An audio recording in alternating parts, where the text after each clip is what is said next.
You're here by the grace of your lineage. You stand on the backs of those who came before you, the defiant ones. Outlaws of adventure, explorers of the unknown. Harley-Davidson defined the motorcycle, but it was you who challenged the destination and rode across continents. You who climbed uncharted mountains, who raged through desert sand, and faced the fury of ice and snow, in the hope of discovering beauty unknown. You're the pathfinders, whose hearts beat to discover new terrain and to find yourself all over again in the emptiness of an open road. It has always been your relentless spirit for adventure that's pushed us to take you further. Why call it adventure touring when it's human nature to seek beyond our limits? I am the Pan America, forever exploring. And I am here by the grace of my lineage. I am Harley-Davidson.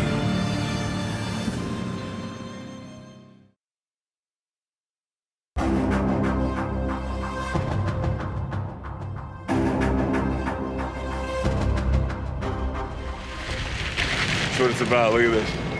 It's been years that I've wanted to do this. I've known it's coming, and I just want to thank Harley for giving me the opportunity to direct the piece that you just saw.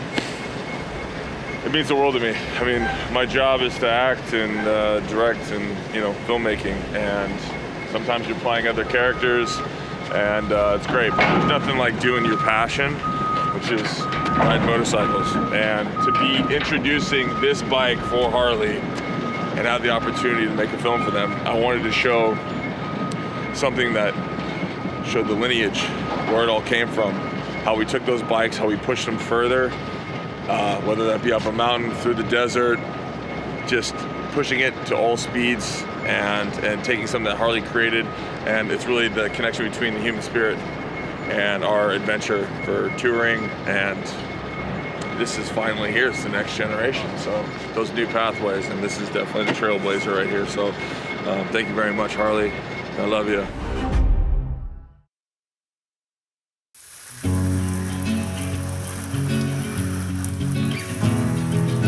With a street bike, you fight to keep it clean, but I almost want to leave the mud on this motorcycle. But I guess that's all part of the adventure touring thing. It's about kind of leaving scars on the motorcycle and bits of history. I'm looking pretty good here. Got to ride over and see the boss. See if I can talk Jochen into taking another ride with me. I'd love to go out and get this thing muddy again.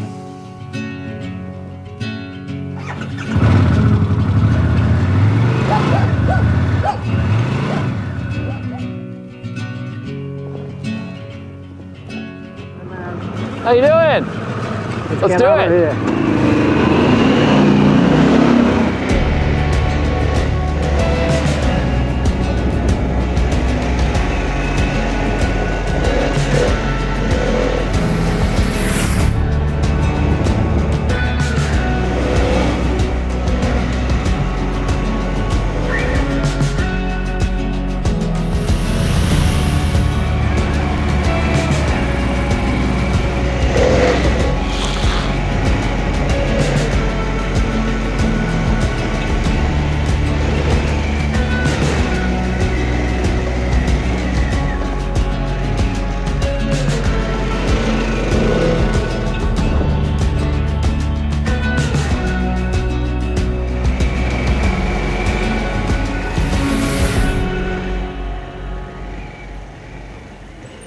Wow, what a day. Oh, man. Awesome. That was great. What ride more did you try? I was in off-road mode. I played with sport mode a little bit, and then we got into some gravel, and I actually put it in like the rain mode. Off-road mode was the best. My favorite.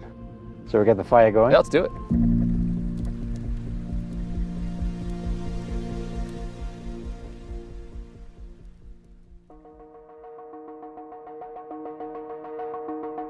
With the introduction of the Pan Am, there's going to be people out there that are going to say, Harley-Davidson is maybe a little late to this game.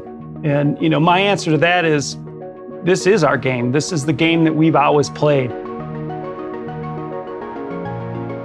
from our earliest inception of the motorcycle and how the founders used it to prove its mettle. It's been part of us. It's in our DNA. At the end of the 19th century, you have to remember roads across the United States aren't like they are today. They were not geared for motor vehicles. They were designed for horses, horse-drawn vehicles. You commonly had roads that were nothing more than sand. You'll see it in the Harley-Davidson marketing literature. Their sales were in competition with a horse and buggy. And so they were saying, don't buy a horse. A Harley-Davidson can get you down that same trail. It can do the same thing and get you to the place where a horse would.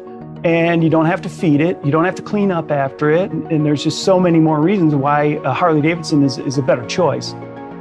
That's where trail riding comes from. It's from getting on horseback and actually riding trails. And that's where a motorcycle was one step ahead of an automobile, where it needed two trails to get down.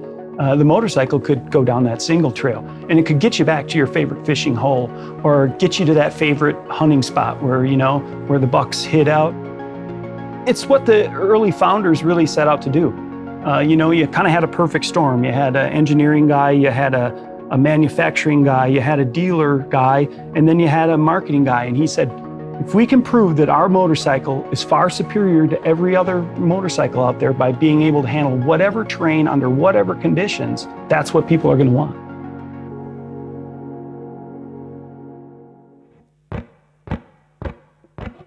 Motorcycle touring, a lot of people think is kind of a new concept.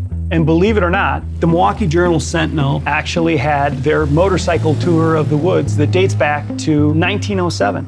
Lake Geneva's, 45 miles away from here, but, that was a day-long trip on a motorcycle in those days.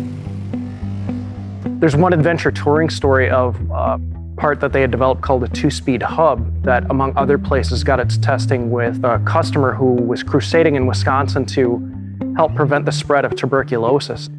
His name was Ted Worley, and he was an avid outdoorsman. And one of the things he loved about his job is it got him out in the outdoors as much as possible.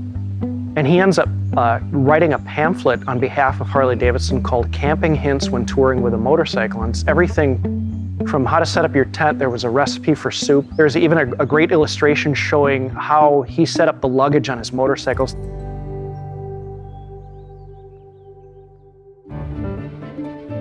By 1920, we're a global company. We've been selling since 1913 in Japan.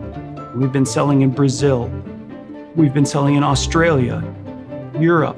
And so we start seeing these letters flow into the company. Here's my trip to the Panama Canal. You see, Harley-Davidsons and elephants and all these exotic things. There was nothing holding you back. As long as there was ground and, the motorcycle could conquer it. We talk about on-road or off-road. Well, what's a road? To a motorcycle, what isn't? When the sport model comes out, a good amount of the advertising talked about these kind of competitive rides they did up a mountain road. There was a fellow by the name of Charles F. Barrett, and he entered his Harley-Davidson, and he beat out every automobile in the Utica AAA Auto Club hill climb, and he beat them handily. And after that, all the auto clubs, including the AAA, outlawed motorcycles in their hill climb. In 1930, William H. Davidson, who is the son of William A. Davidson, one of the co-founders of the company, wins the Jack Pine Enduro. And this was an endurance run held in the Lower Peninsula of Michigan. And by that point, it had grown to have quite a reputation. One of Harley-Davidson's dealers, a woman in Detroit, Michigan, Dot Robinson, would talk about, having competed in the Jack Pine. She talked about, scratches on the arms from tree branches. And the Jack Pine was some of the most grueling terrain that anybody could ride. She competed several times, won it twice.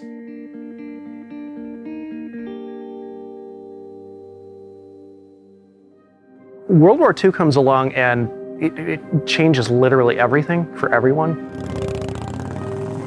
They took what was the W, as it was called, civilian model, and made a lot of adaptations to it.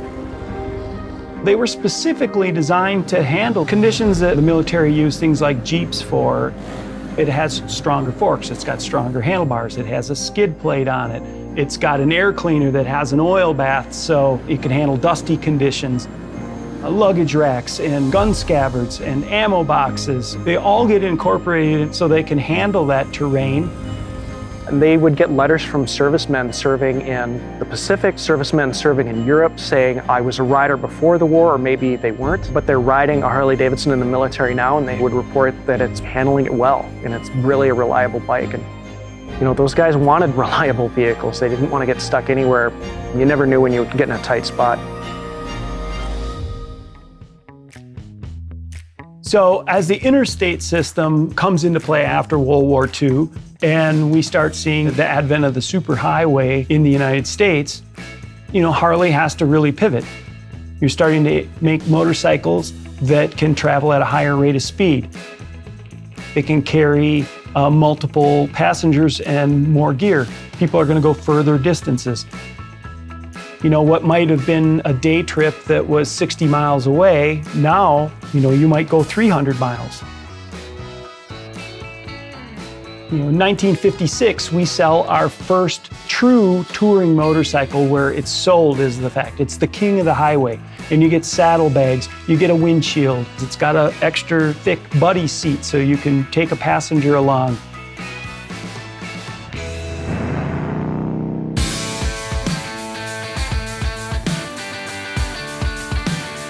You know, the rise of off-road or motocross racing in the 1970s was a huge boom. And we made scramblers, we made SX 125s, 175s, which were off-road. Probably the most grueling motorcycle race in North America is the Baja 500. Well, a lot of people don't even realize that A, Harley competed in it, and B, they don't even know that we won it one year. And this is usually run by dune buggies and Jeeps, and you know, so to win that was really a huge thing. So, you know, we were involved in it, and at the time, you know, Harley-Davidson decided to take really a different course and concentrate on more heavyweight touring motorcycles.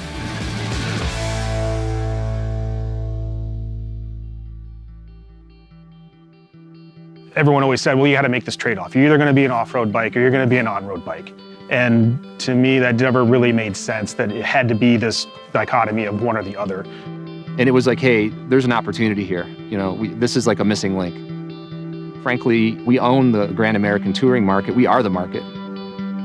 If you think about power that the company was able to harness and the desirability that the product had at its core through the early 90s all the way through the 2000s, we love that customer. That customer's been incredibly special to us and important to us. But we've got to start thinking about a new customer too. Like, this is something that should have been in our lineup, and all these things came into place, and we eventually said, yeah, let's do this, man. We can absolutely own this. The way we approached Pan Am was to go off and decide what kind of motorcycle we wanted to build. What are the targets? What are the requirements? What are the things that are going to delight real advocates, people that really have this in their blood? We want to deliver all the expectations that those customers expect. We want to do it better than the competition, and we want to do it in our own way that's unique. It has to be the Harley way. So that's where the tension was, because a lot of people thought when we said it's got to be the Harley way, it's going to be heavy, it's going to be loud, it's going to have flames on it. And that's not what we were talking about. We were talking about individuality and something that people hadn't done before. You kind of have to find that space in between evolution and revolution. And we had a little more freedom with Pan America because there was nothing that came before it.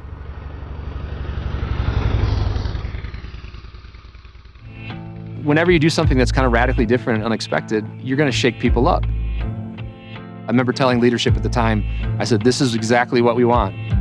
It's the right bike, it's the right shape, it's the right moment, and it's kind of the right mindset right now with the company. It took a story. I said, hey, first of all, when the company started, there were no roads. That's a great, nice foundational chunk to kind of build this whole thing off of. Second thing was the way that we supported 2 world wars with products that basically invented adventure touring. And then, I mean, we won Baja. And if you think about America and just the vast amounts of land that are unpaved, like this countryside around me, there's just a huge opportunity here. And it is touring, you know, and we kind of invented Grand American touring. And the fact that you're being so polarized about it is a really healthy reaction to have. I believe iconic, innovative design scares the hell out of people at first. And if we don't have that, that means we haven't pushed it far enough. Being an industry-leading company doing touring puts us in a really great position to build an adventure touring bike. Because it's an adventure touring bike, because it's a tool, because function absolutely has to deliver, we were lockstep with engineering. The acuity to actually put that engineering into the bike to make it a superior motorcycling experience was a lot harder than people might have thought. It was ground up, and it started with the powertrain. We're not really into covers and decorative things that you put over and hide. We're really more into the functionality. What you see is actually what works. And that's why we believe that the engine should be out front and proud. The concept here was to design the engine such that it was stiff enough to be the central member of the frame. Which gave us the opportunity to make the whole motorcycle lighter. And that, as a designer, allows you incredible flexibility because you're not stuck to a frame. You can actually design from the engine out. It's shaped so that you can take high-speed turns and really get a grip on it. From a dynamic standpoint, the weight needs to be low and it needs to be in the right places. How do we optimize our frame weight to get the stiffnesses we need? There's so many areas that have to come together to make this thing work right. It's really the definition of a massive team effort. Once we started putting people on them, then we had the problem that everybody in the company wanted to get on them. At our Arizona test facility, we built a whole new section just for testing off-road adventure touring bikes. We developed 9 different criteria that we look at for off-road development, dirt roads, how the bike behaves, how it slides, how it doesn't, where the grip is, where it isn't. So all the road bike knowledge that we had just came on top of that. We spent a lot of time and effort to make sure that the bike really did everything.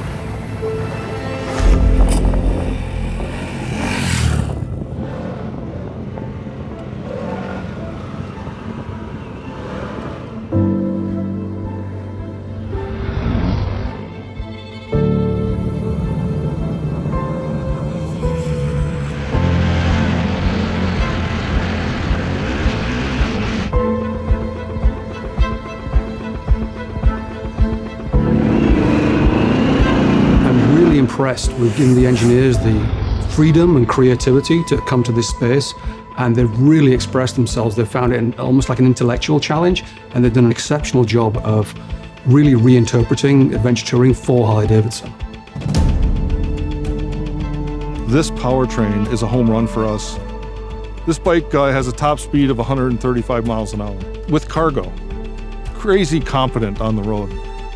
Carves switchbacks like a full-fledged street bike. You know, so hot off the line that people are gonna have to use glue to hold onto the handlebars. This is a new genre for Harley-Davidson. We plan to build upon this platform going forward. A product that's coming out very soon, the 1250 Custom Cruiser. It's got a fistful of torque and power, just like the Pan America. The suspension system has got top-of-the-line balance-free forks with semi-active top-of-the-line damping, a balance-free rear cushion with also semi-active damping control, as well as the adaptive ride height. So adaptive ride height is a first for the motorcycle industry. It lowers the motorcycle as you come to a stop, which makes it much, much more confidence-inspiring for anyone. And then once you take off, the system automatically builds up pressure and pumps itself back up to your normal height. I spent a day on a regular Pan America with regular suspension. I had then hopped on an adaptive ride height bike that I had to do some other work on. And that was the moment I was like, oh, wow, yeah, this is a game changer. People are gonna love this. With a push of a button, I can make it a very sporty bike. If I wanna make it a Luxo cruiser, I can do that too. I feel what sets us apart is the way that Harley does customization. We've thought of everything. Titanium exhaust, lightweight materials that are durable. We partnered with Michelin on our knobby tires, the auxiliary lights, for that nighttime riding or for the canyon riding. We offer guards for those rugged terrains.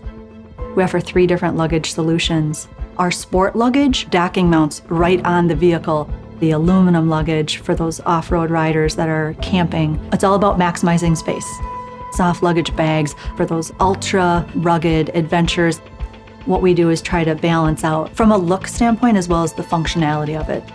P&A is a must-have for Harley-Davidson as a whole, because that's part of our DNA is customization and being able to, provide things for our customers to be able to improve the bike and their experience. The finishes are matte sheen, they got texture. We went with powder coat because it's durable. We really wanted to design and develop something really tactical and functional for this consumer and rider.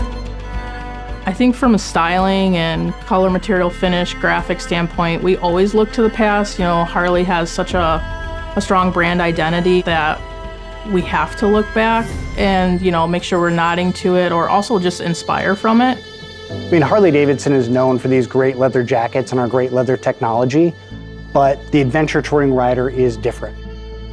In order to hit the ground running with really compelling product that met these customer needs, we had to partner with someone that had the right experience. So working with Revit, they are at the top of the list. They are experts in this field. They make fantastic riding gear. Gloves, helmets, boots. We offer from head to toe to fingertips everything that they're going to need. This is going to be all the gambit of weather. This is going to be a whole gambit of terrain. So we put that focus on a textile garment in that it brings us a real versatility in waterproofing, in venting. We've gone through a lot of work to really show up with the right stuff to meet these customers at their expectations and then exceed them. It's this great combination of product design and transportation design and Harley-Davidson design.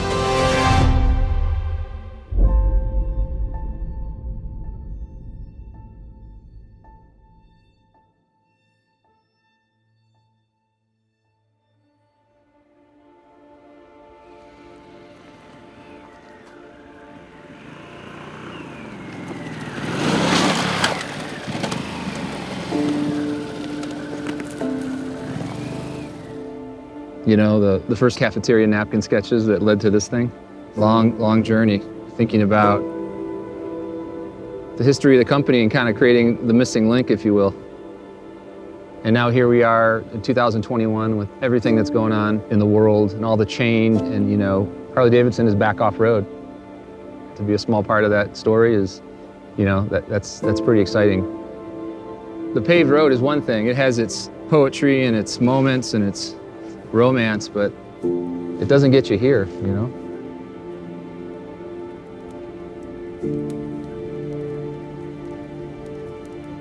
Thanks for showing me around your neighborhood.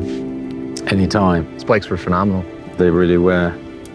So how was Kenya? How was riding a Pan America in Kenya? It was great. I rode it non-stop for a few hours into a rainstorm, into the heat. Yeah. Gravel, off-road sand, all the riding modes, and it was really fantastic. Even at night, in that landscape, you have elephants and giraffe and everything showing up at the same time. Incredible. No, it was quite amazing. After a couple of days, get to know the bike, and it's just, for the power it has, it's incredibly agile. Yep. It's a proper Harley machine that you ride through thick and thin. I thought, the last couple of days, just the more I rode it, the smaller and smaller the bike became. It does. It just feels lighter and more agile, and you just gain confidence because it's very forgiving. Ride modes just compensate, make you feel like you're a much better rider than you are. It's a very sleek bike. It really is. Yeah. And it's the first adventure touring bike made in America. It is. Yeah. This bike does everything. This is the start. We have great plans to expand on Pan Am and lots of innovation waiting. This is just a launch into a whole new dimension for the company. Yeah. Well, cheers to a great day. Thank you so much for showing me those incredible trails. That was fun. We rode quite a distance. Yeah. We had proper touring, but then just off the beaten track, and it's just a natural expansion from Grand American touring into off-road touring. to me, it's part of the history, it's part of the legacy, it's part of the DNA of Harley-Davidson. And you've got to innovate, but you preserve the past as well. And that's what Harley-Davidson has always done so well. It's true. That's what we're doing with this incredible bike, you know. I think it's ready. What do you think? I think it's ready, absolutely. So let's do give it this, to the huh? world. Cheers, Cheers. man. Let's do it. So, Jochen, you brought your guitar?